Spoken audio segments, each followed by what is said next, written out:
आदर्श वाचनालय मोहाडी येथे शिवराज्याभिषेक दिन मोठ्या उत्साहात साजरा करण्यात आला।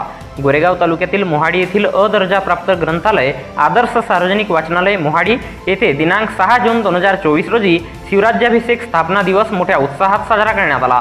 यावेळी कार्यक्रमाचे अध्यक्ष मोहाडी ग्रामपंचायतचे सरपंच नरेंद्रकुमार चौरागडे, प्रमुख अतिथी संस्थेचे अध्यक्ष मदनलाल बघेले, संस्थापक सचिव ग्रंथमित्र वाय.डी. चौरागडे, सेवानिवृत्त पोस्टमास्टर हिरालाल महाजन, सेवानिवृत्त मुख्याध्यापक जे पटले, आर्य पारधी, सामाजिक कार्यकर्ता परमानंद तिरेले, शिवराम मोहनकार, तेजलाल कावडे, देवीदास चचाने, चंद्रकुमार चौरागडे, मुकेश एरखडे, सेवा सहकारी संस्थाचे संचालक योगेश्वर पटले, बी.एम. सोनवाने, वामनराव भोयर आदी मान्यवर उपस्थित होते। यावेळी मान्यवरांनी सांगितले की छत्रपती शिवाजी महाराज हे भारतातील महान राजांपैकी एक आहेत।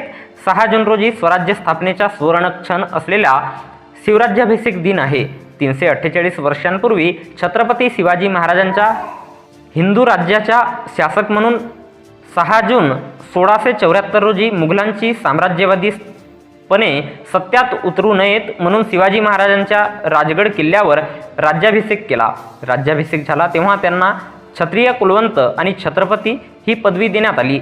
स्वराज्य स्थापनेच्या कार्यात त्यांच्या जीवाभावाचे सखे सोबती हजारो मावळ्यांच्या सर्वसामान्यांच्या बलिदानातून महाराष्ट्रभूमी पावन झाली आणि स्वराज्याचेही स्वप्न साकार झाले। छत्रपती शिवाजी महाराजांनी आपल्या लोककल्याणकारी स्वतंत्र राज्याचा विचार महाराष्ट्रापुरताच मर्यादित न ठेवता संपूर्ण भारत जगभरात पोहोचविण्यासाठी राज्याभिषेकानंतर परकीय सत्ताधीशांविरुद्ध आक्रमणे मोहिमेचा धडाका आरंभ केला असे मान्यवरांनी व्यक्त केले। यावेळी कार्यक्रमाचे सूत्रसंचालन आणि आभार शुभम ठाकूर यांनी केले। यावेळी गावातील नागरिक आणि वाचक मोठ्या प्रमाणावर उपस्थित होते।